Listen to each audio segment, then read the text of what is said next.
एक विधवा माँ होती है जब अपने लड़की के विदाई ससुराल करती है तो विदा करने के बाद हर माँ के मन में खुशी होता है कि मेरी बेटी ससुराल में खुशी रहे, और लड़की के मन में ये होता है कि मेरे पति ससुराल में अच्छे से रखे और अपना प्यार दे।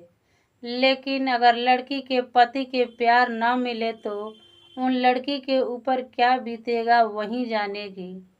दोस्तों, इस पारिवारिक कहानी में बने रहे और कहानी सुनने से पहले वही रिक्वेस्ट की ज़्यादा से ज़्यादा लाइक करें। चैनल पर नए हैं तो चैनल को सब्सक्राइब अवश्य करें, क्योंकि एक हाउसवाइफ का हौसला बढ़ाने के लिए आप लोग का लाइक ज़रूरी है, क्योंकि लाइक से ही हमारा पारिवारिक कहानी सबसे आगे जाएगा। पति पत्नी के रिश्ता कितना पवित्र होता है, कितना प्यारा होता है, कितना सुनहरा होता है, आप लोगों को मालूम होता ही होगा। अगर मैके की एक रोटी ससुराल के आधी रोटी एक बराबर होती है, लेकिन आज के ज़माने में लोग न समझते हुए बहू और बेटी से अलग अलग बर्ताव करने लगते हैं। जहाँ तक अपने बहू को ऐसा बर्ताव करते हैं कि बहू मैके जाने पर मजबूर हो जाती है और मैके भी जाकर दर दर के ठोकर खाती है। ठोकर खाने के बाद जब सारा उम्र बीत जाता है इधर पति का, तो दुख ही सुख में पति और पत्नी के प्यार की जरूरत होती है। लेकिन दोस्तों, जो कहानी मैं बताने जा रही हूँ वो कहानी में लड़की के नाम कृति होता है और लड़के के नाम अजीत होता है। कृति ससुराल जाती है। ससुराल में ननद और देवर और सास के अलग अलग फरमाइशें होने लगती है, लेकिन एक कृति किसका किसका फरमाइश पूरे, एक तो अलग पति का फरमाइश होता है। लेकिन कृति के तंग करने के लिए कृति के ससुराल वाले उसके साथ बहुत बुरा बर्ताव कर रहे होते हैं। कोई कभी चाय मांगता है तो कोई कहता है खाना दे दो, कोई कहता है कि कपड़ा आयरन कर दो। एक ही साथ कोई भी काम अढ़ाता है तो 3-3 या 2-2 काम अढ़ाने के काम कर देते हैं। जहाँ तक कृति काम करने पर मजबूर हो जाती है और करने भी लगती है, लेकिन उसके साथ ऐसे उसके ननद चाल कर देती है कि लड़की कृति जो होती है वो डांट सुनने लगती है और बिलख बिलख कर हर काम पर रोती है। लेकिन करे तो क्या करे, एक विधवा माँ की बेटी है। एक दिन कृति कपड़ा आयरन करने लगती है, तभी उसके ननद आती है तो कहने लगती है भाभी चाय बना दो। कृति कहती है कि बनी, मैं तो कपड़ा आयरन कर रही हूँ, आपके छोटे भैया कहीं जा रहे हैं, बोले हैं कि कपड़ा आयरन कर दो। कृति को ससुराल गए हुए साल भर हो गए थे, लेकिन कृति के पति उनके साथ 5 दिन भी नहीं बिताया होता है कि कृति के साथ पति भी हमेशा बुरा व्यवहार करता है, जहाँ तक उसके अलग रहने की कोशिश करता है।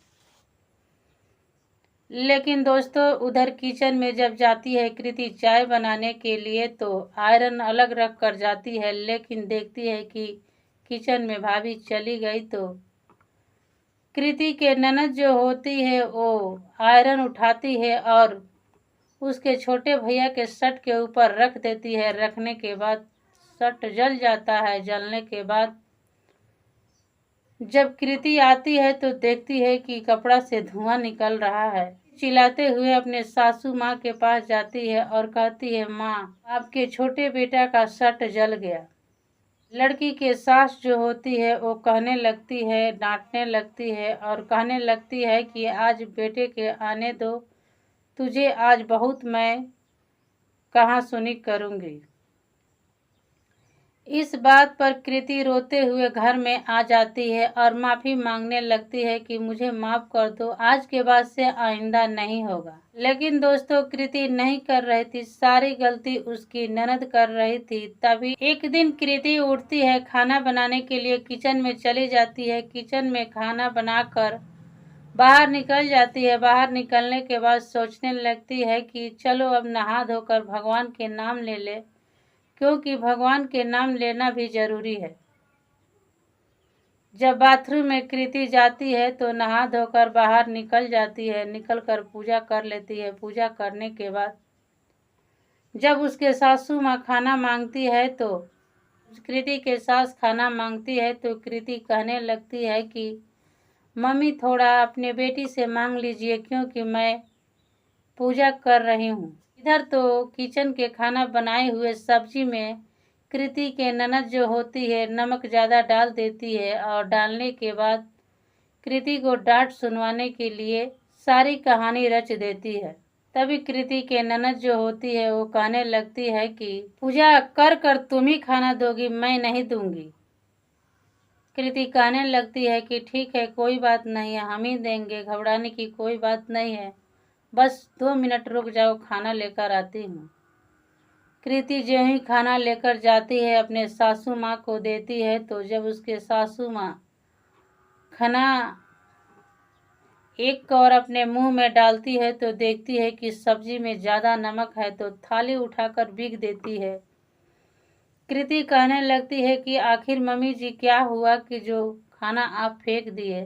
खाना नहीं फेंका जाता है, वही खाना जो आप फेंके वही किसी गरीब को दे दिए होते।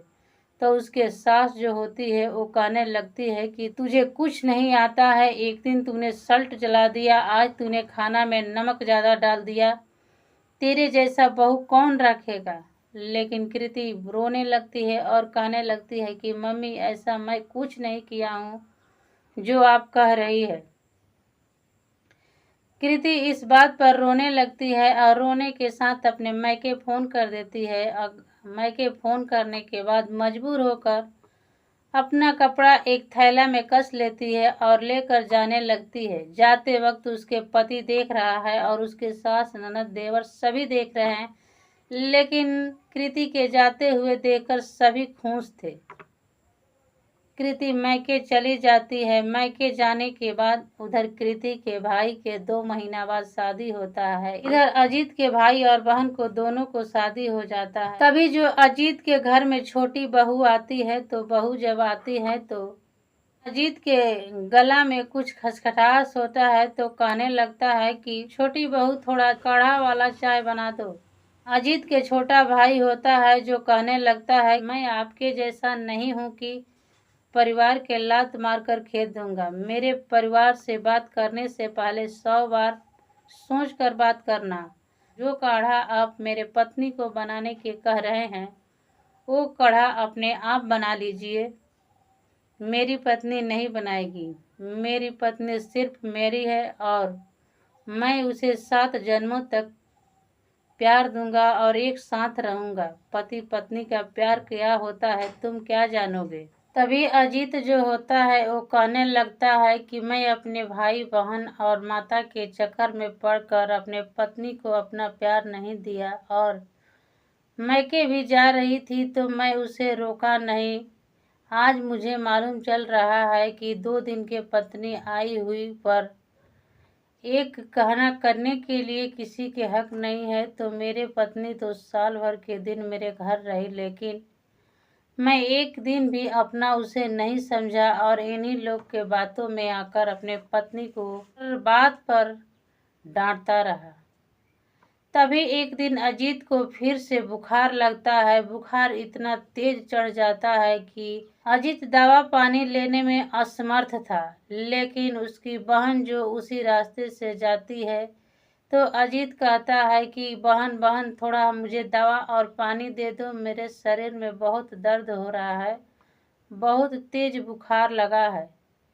तभी उनकी बहन जो होती है वो कहने लगती है कि उठ कर ले लो, क्या मैंने तुम्हारी नौकर हूँ क्या? जब तुमको दवा दूसरे के ही हाथ से खाना था तो तुम अपने पत्नी को यहाँ से क्यों भगा दिया?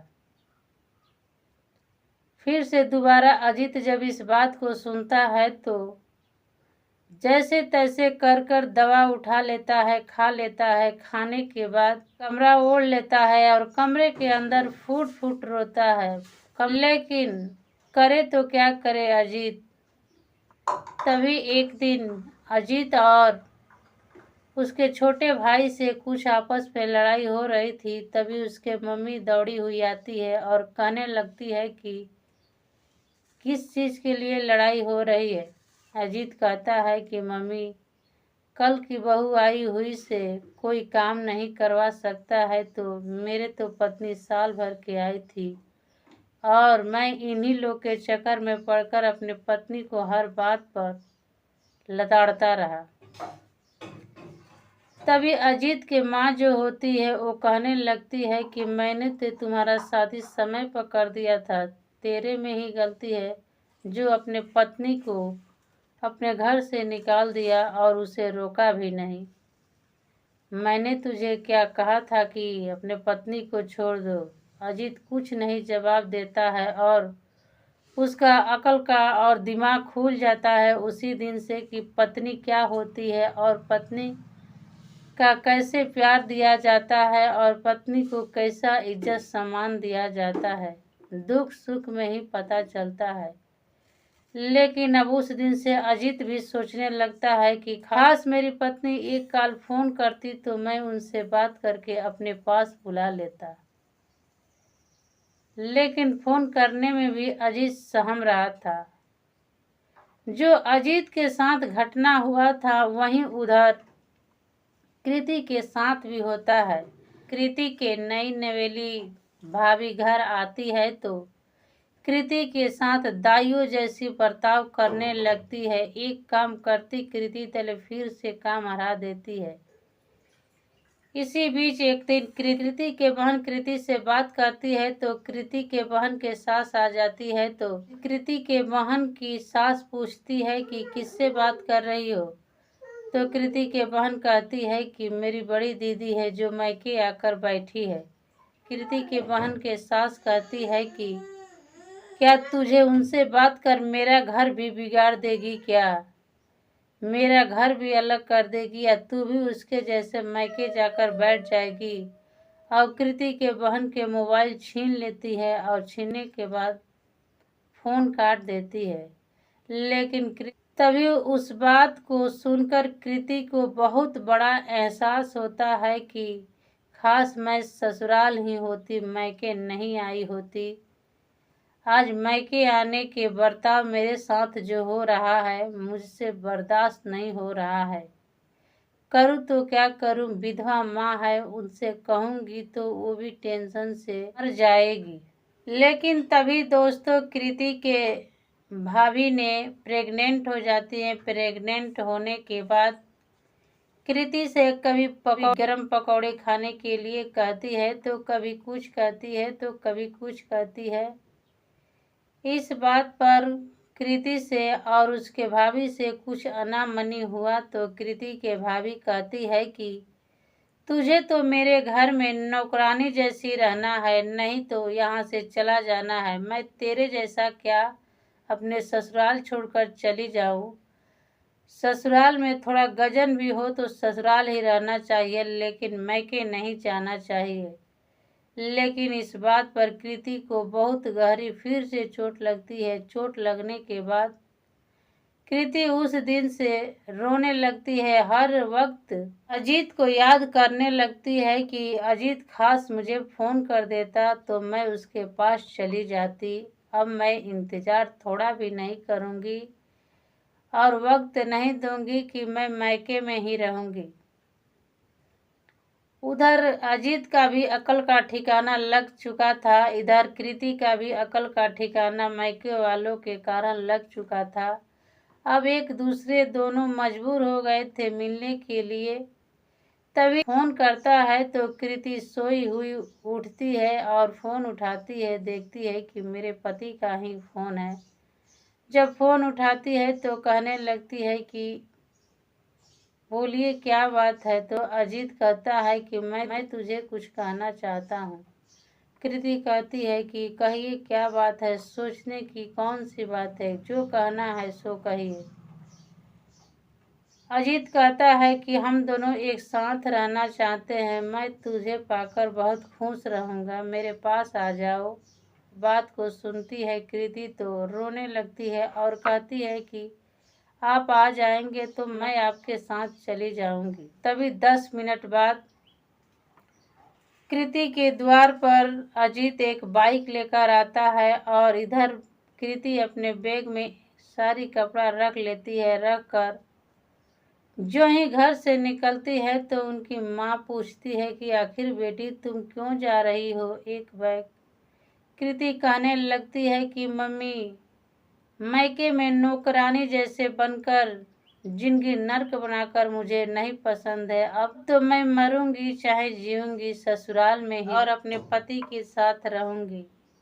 लेकिन अपने विधवा माँ से अपने भाभी के कहे हुए बात को नहीं बताती है और अपने पति के साथ ससुराल चली जाती है। ससुराल जाते ही पति कहने लगता है कि मैं तुझे जिस घर में प्यार नहीं मिला, एतबार नहीं मिला, इज्जत नहीं मिला, उस घर में नहीं लेकर जाऊंगा। अब मैं तुझे अलग एक क्वार्टर लिया हूँ, वहीं पर रखूंगा और वहीं पर अपना नया जिंदगी शुरुआत करूंगा।